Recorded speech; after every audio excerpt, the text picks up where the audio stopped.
Well, I want to thank everybody, very, very special people. And it is true, this is my first stop, officially. We're not talking about the balls, and we're not talking about even the speeches, although they did treat me nicely on that speech yesterday. I always call them the dishonest media, but they treated me nicely. But I want to say that there is nobody that feels stronger about the intelligence community and the CIA than Donald Trump. There's nobody.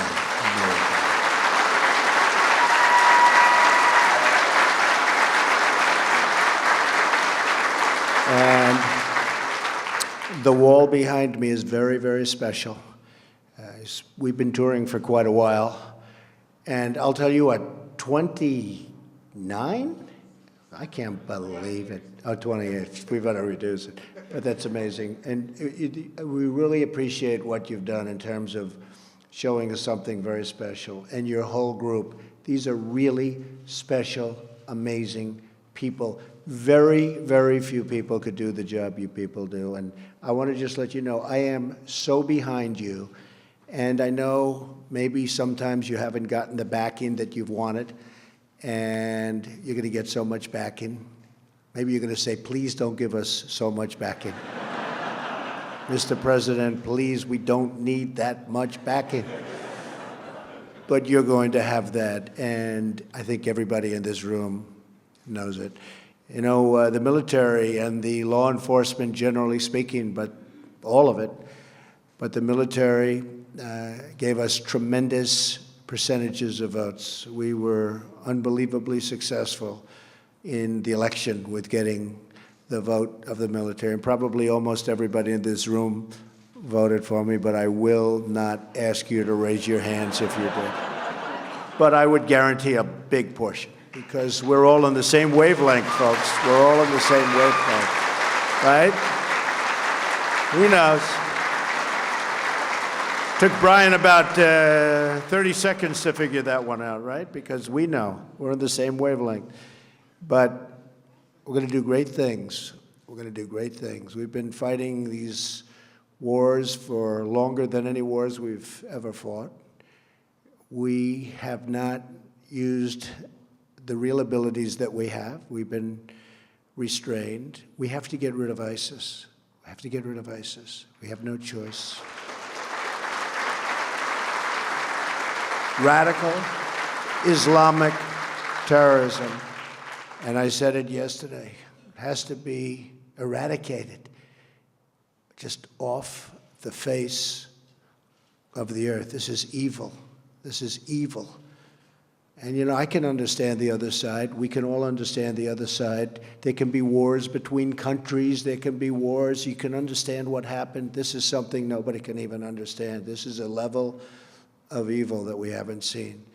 And you're going to go to it, and you're going to do a phenomenal job, but we're going to end it. It's time. It's time right now to end it. You have somebody coming on who is extraordinary. You know, for the different positions of secretary of this and secretary of that and all of these great positions, I'd see 5, 6, 7, 8 people.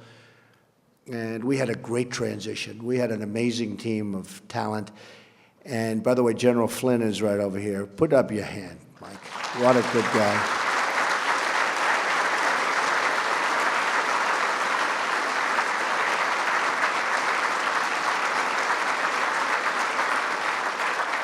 And Reince and my whole group. Reince, you know, right? They don't care about Reince. He's like this political guy that turned out to be a superstar, right? We don't have to talk about Reince. But we did. We had just such a tremendous, tremendous success. So when I'm interviewing all of these candidates that Reince and his whole group is putting in front, it went very, very quickly. And in this case, went so quickly because I would see 6 or 7 or 8 for Secretary of Agriculture, who we just named the other day, Sonny Perdue, former governor of Georgia, fantastic guy. But I'd see 6, 7, 8 people for a certain position. Everybody wanted it. But I met Mike Pompeo, and it was the only guy I met. I didn't want to meet anybody else. I said, cancel everybody else. cancel. Now, he was approved essentially, but they're doing little political games with me. You know, he was one of the three. Now, last night, as you know, General Mattis, fantastic guy, and General Kelly got approved.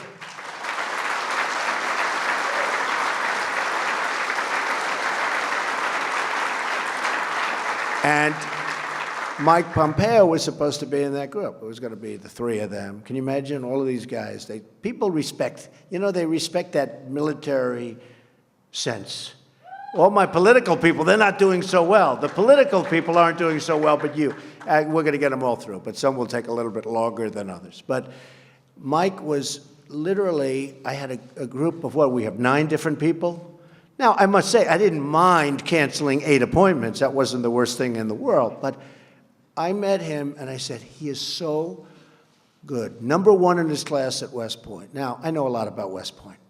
And to be 1 year, I'm a person that very strongly believes in academics. In fact, every time I say I had an uncle who was a great professor at MIT for 35 years, who did a fantastic job in so many different ways academically. He was an academic genius. And then they say, there's Donald Trump, an intellectual. Trust me, I'm like a smart person. And I recognized immediately. So he was #1 at West Point. And he was also essentially #1 at Harvard Law School. And then he decided to go into the military. And he ran for Congress. And everything he's done has been a home run. People like him, but much more importantly to me, everybody respects him. And when I told Paul Ryan that I want to do this, I would say he may be the only person that was not totally thrilled, right, Mike? Because he said, I don't want to lose this guy. But you will be getting a total star. You're going to be getting a total gem. This is a gem. And I just...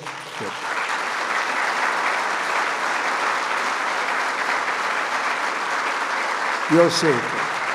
You'll see. And many of you know him anyway, but you're going to see.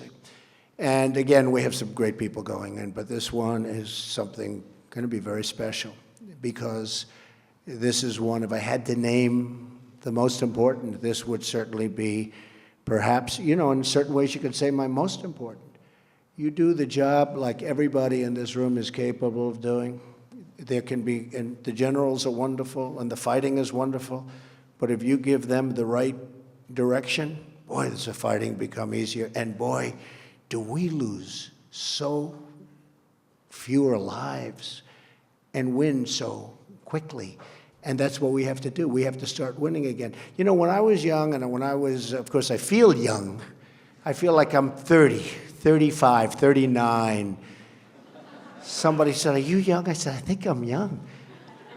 You know, I was stopping when we were in the final month of that campaign, 4 stops, 5 stops, 7 stops, speeches in front of 25, 30,000 people, 15,000, 19,000 from stop to stop. I feel young. But when I was young, and I think we're all sort of young, when I was young, we were always winning things in this country. We'd win with trade. We'd win with wars. At a certain age, I remember hearing from one of my instructors, the United States has never lost a war. And then after that, it's like, we haven't won anything. We don't win anymore. The old expression, to the victor belong the spoils. You remember I always used to say, keep the oil. I wasn't a fan of Iraq. I didn't want to go into Iraq. But I will tell you, when we were in, we got out wrong. And I always said, in addition to that, keep the oil. Now, I said it for economic reasons. But if you think about it, Mike, if we kept the oil, you probably wouldn't have ISIS because that's where they made their money in the first place. So we should have kept the oil. But, okay. Maybe you'll have another chance. But the fact is, we should have kept the oil.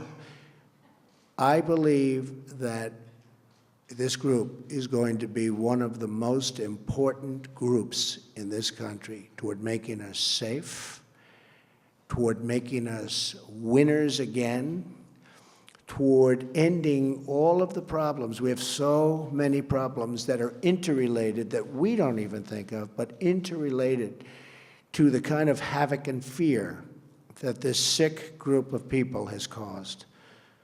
So I can only say that I am with you 1,000%.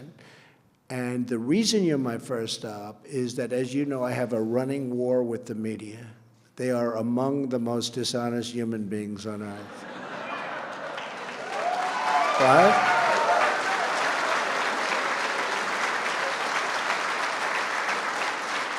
And they sort of made it sound like I had a feud with the intelligence community. And I just want to let you know, the reason you're number one stop, it is exactly the opposite, exactly. And they understand that too. And I was explaining about the numbers. We did a thing yesterday, the speech. Did everybody like the speech? You had to like it. Right? So I've been given good reviews. But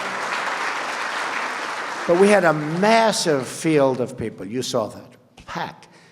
I get up this morning, I turn on one of the networks, and they show an empty field. I said, wait a minute. I made a speech. I looked out. The field it looked like 1.5 million people. They showed a field where there were practically nobody standing there. And they said, Donald Trump did not draw well. I said, it was almost raining.